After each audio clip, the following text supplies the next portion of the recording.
तो आज हम लोग वीडियो नंबर 3 में अन्य परिवर्तन संबंधी नियम को देखते हैं।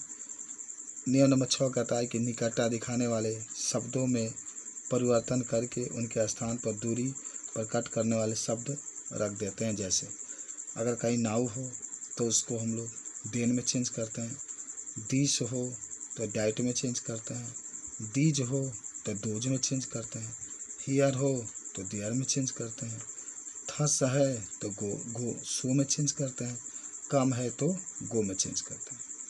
ये चीज़ भी आपको याद होना चाहिए। चलिए आगे बढ़ते हैं। और भी कुछ शब्द हैं जिसको हम लोग परिवर्तन करते हैं, देखते हैं इसमें कुछ और शब्दों को। अगर एगो है तो बिफोर में चेंज करेंगे, डायरेक्ट में, ये सब इधर वाला डायरेक्ट में आता है और इसमें चेंज कर, इसको कभी इसमें चेंज नहीं करते। यानी ये जो शब्द है कभी इस रूप में चेंज नहीं होता, लेकिन ये जो शब्द है सब इसमें चेंज होता है। तो एगो अगर डायरेक्ट में रहेगा, इनडायरेक्ट में बनाएंगे तो बिफोर में, जस्ट होगा तो देन, हेंस होगा तो देंस, हायर होगा तो थीटर में होगा, टुडे होगा तो दैट डे। महत्वपूर्ण आपका है कि अगर टुडे आ जाएगा तो दैट डे में, टुमारो होगा तो द नेक्स्ट डे में, ये भी महत्वपूर्ण है। स्टरडे है तो द प्रीवियस डे में चेंज हो जाएगा, लास्ट नाइट है तो द नाइट बिफोर में चेंज, नेक्स्ट डे है तो द फॉलोइंग डे में चेंज हो जाएगा, टू नाइट है तो दैट नाइट में चेंज हो जाएगा। ये बहुत महत्वपूर्ण है। यानी ये दो चार, जैसे टुडे है तो इसको दैट डे में चेंज करके इसको जानना पड़ेगा, टुमारो है तो द नेक्स्ट डे में, स्टरडे है तो द प्रीवियस डे में, लास्ट नाइट है तो द नाइट बिफोर में, नेक्स्ट डे है तो द फॉलोइंग डे में ये चेंज होता है। ठीक है, देखते हैं कुछ example. He said I am here, मैं यहाँ। तो अभी आप देखे थे उसके अनुसार हम लोग इसको चेंज करेंगे। डायरेक्ट में दिया गया है, मैंने कहा है कि कामा ऑटोमेटिक कामा रहता है तो डायरेक्ट में ही होता है। इनडायरेक्ट में बनाएंगे तो ही सेड और दोनों के बीच में diet, he said that he was there, he said that he was there. आई आपके ही में, क्योंकि ये फर्स्ट पर्सन है तो ही के अनुसार, तो he said that he was there. He said I will play today, he said I will play today. तो ही सेड दैट, आई आपके ही में, विल आपके वुड में और प्ले टुडे को दैट डे में। तो he said that he would play that today. तो ये भी आप क्या कर सकते हैं, बता सकते हैं। समझ गए? तो ये पर्सन संबंधी आपके कुछ नियम है। चलिए आगे बढ़ते हैं। तो ये सिंपल सेंटेंस था। अब हम लोग जो बातें पढ़ेंगे उसका नाम होगा इंट्रोगेटिव सेंटेंस। देखो, इंट्रोगेटिव सेंटेंस के बातों में मैं आपको एक चीज़ बता दूं कि जब किसी वाक्य में प्रश्न पूछे जाते हैं तो उसे हम लोग इंट्रोगेटिव सेंटेंस कहते हैं।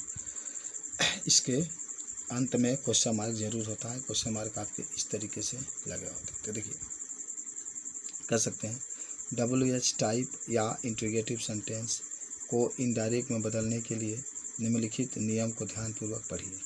तो इसमें कुछ नियम होते हैं। इस नियम का प्रयोग करके कम से कम 6 नियम हम लोग पढ़ेंगे इंट्रोगेटिव सेंटेंस का इनडायरेक्ट बनाने के लिए। याद रखते हैं कि जो इंट्रोगेटिव सेंटेंस है इसको इनडायरेक्ट बनाने के लिए 6 नियम होते हैं। तो नियम 1 पर चलते हैं और नियम 1 आता है कि रिपोर्टिंग वर्ब सैड या टोल्ड को आस्क्ड या इंक्वायर्ड में बदल देते हैं। यानी नियम 1 है कि जो आपके सैड होगा या टोल्ड अगर वाक्य में दिया होगा तो उसे हमेशा आस्क्ड में चेंज कर देते हैं।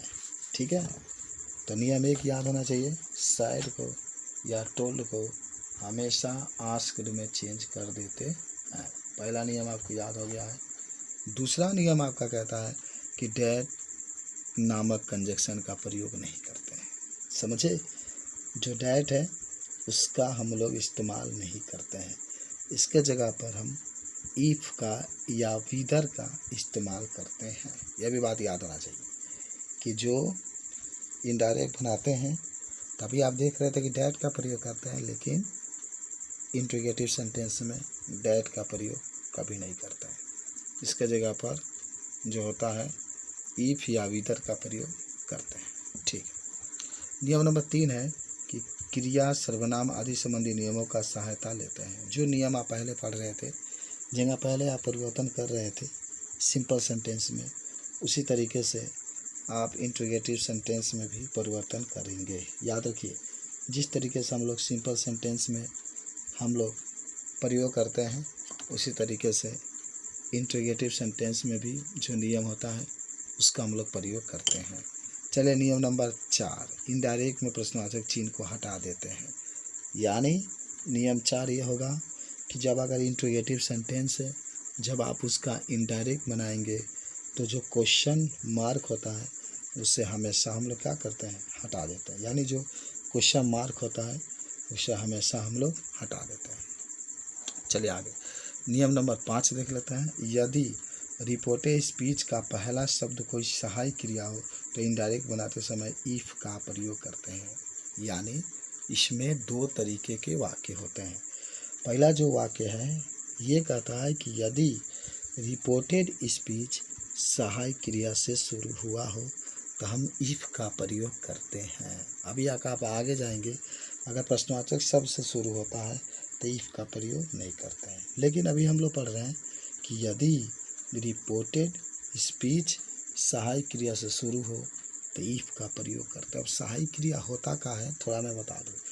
Is, are, am, was, were, can, could, may, might ये अगर आया है तो हम इफ का प्रयोग करते हैं। जैसे एग्जाम्पल लेते हैं, देखो तो कुछ एग्जाम्पल देख लेते हैं, हम लोग जान जाएंगे कि सचमुच में क्या होता है। देखिए डायरेक्ट में दिया है कि Rama said to Leela, Rama said to Leela are you reading your book. देखो ये आर क्या बताता है कि ये सहायक क्रिया से शुरू हुआ है। जैसा आपका नियम है उस नियम के तहत Rama said to Leela are you reading a book. देखिए तो जो आपने नियम पढ़ा है कि सेड टू का हमेशा आस्क्ड में बदलते हैं, उसी तरीके से इनडायरेक्ट बनाएंगे तो रामा आस्क्ड लीला, रामा आस्क्ड लीला, तब इफ का प्रयोग करते हैं।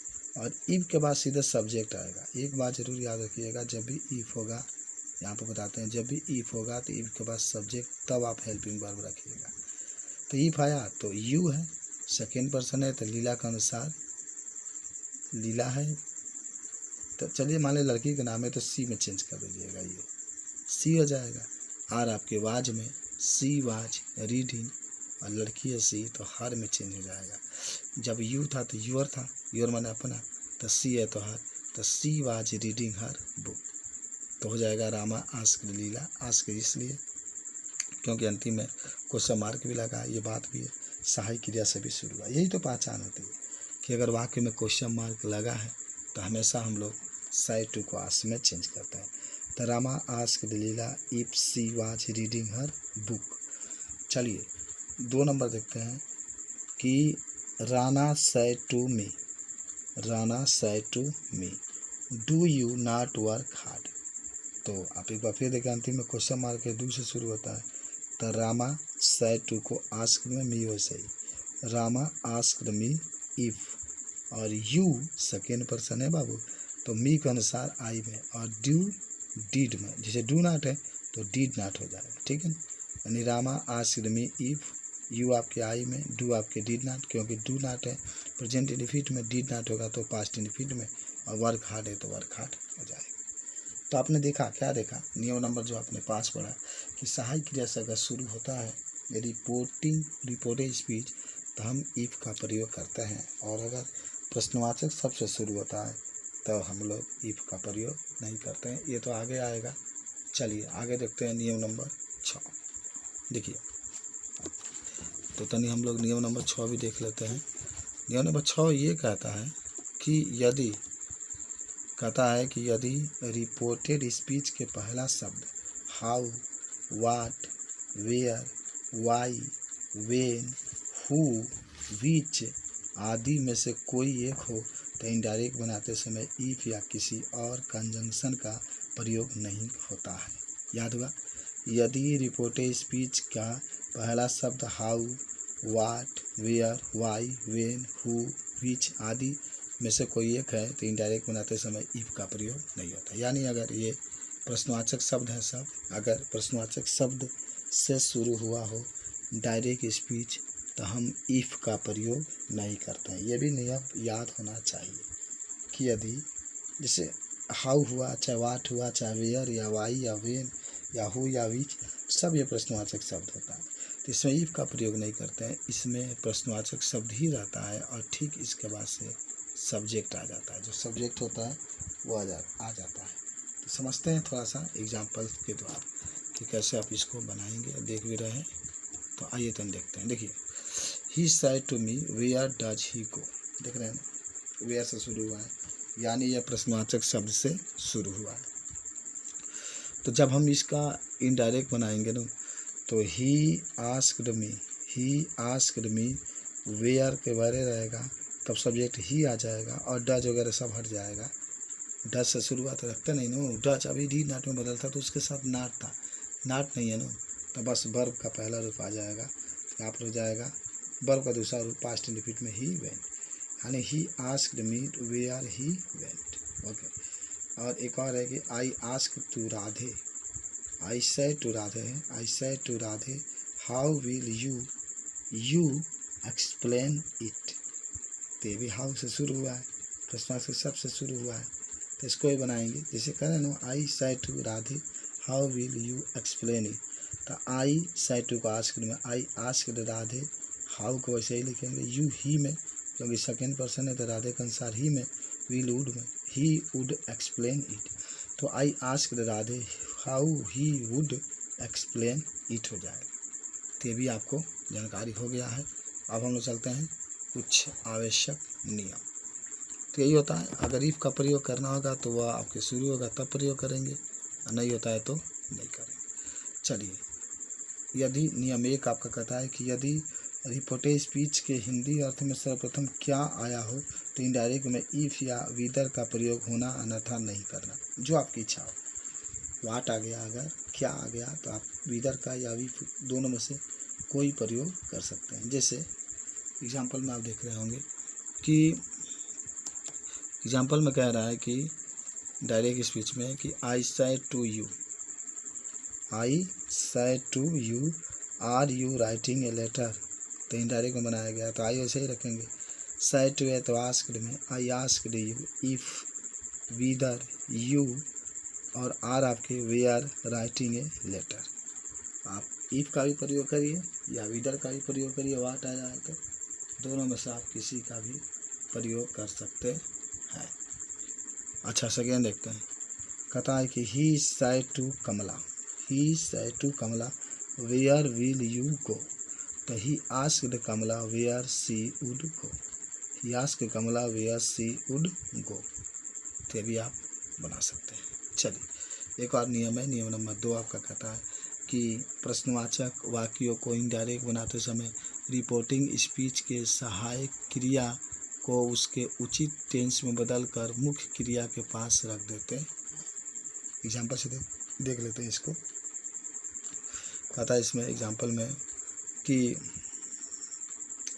Rama said to me what is your name. देख रहे हैं ना, Rama said to me what is your name. तो इनडायरेक्ट बनाएंगे तो Rama asked me what, your जो है माई में चेंज होगा, क्योंकि ये सेकेंड पर्सन है तो मी के अनुसार माई हो जाएगा। ये बहुत बड़ी बात है। व्हाट तो वैसे ही लिखेंगे, उसके बाद से ये ऑब्जेक्ट पहले लिख लेंगे। तो योर माई में माई, तब नेम इज आपके वाच में, ठीक है। तो हो जाएगा Rama asked me what my name watch. अब आते हैं नियम 3 के पास। देखिए नियम 3 क्या कहता है। कहता है यदि प्रश्नवाचक वाक्य का भाव सविकारात्मक हो और उसमें डू या डज आया हो तो उसको हटा देते हैं तथा मुख्य क्रिया के क्रिया परिवर्तन के नियम के अनुसार बदल देते हैं। समझे बात को। यदि वाक्य है डू या डज से शुरू हुआ हो तो जब इनडायरेक्ट बनाते हैं तो इसे हटा देते हैं। हाँ, एक कंडीशन में नहीं हटा सकते हैं कि अगर डू या डज है उसके साथ अगर नॉट जुड़ा है तो हम इसको नहीं हटाते हैं, इसके जगह पर आप डिड नॉट का इस्तेमाल कर सकते हैं। तो नियम 3 यही कहता है कि डू या डज अगर वाक्य के शुरुआत में हो तो जब हम लोग इनडायरेक्ट बनाते हैं तो उससे डू या डज को हटा देते हैं।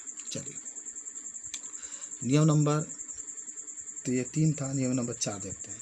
यदि प्रश्नवाचक वाक्य का भाव निषेधात्मक हो, निषेधात्मक होता है अगर नॉट आया हो, यदि नॉट आया हो तो इसमें डू या डज आया हो तो उसके डीड में बदल देता है। अभी मैंने बताया कि अगर डू या डज है उसके साथ नॉट अगर जुड़ा है तो हम डू या डच को डीड नॉट में बदल करके तब लिखते हैं।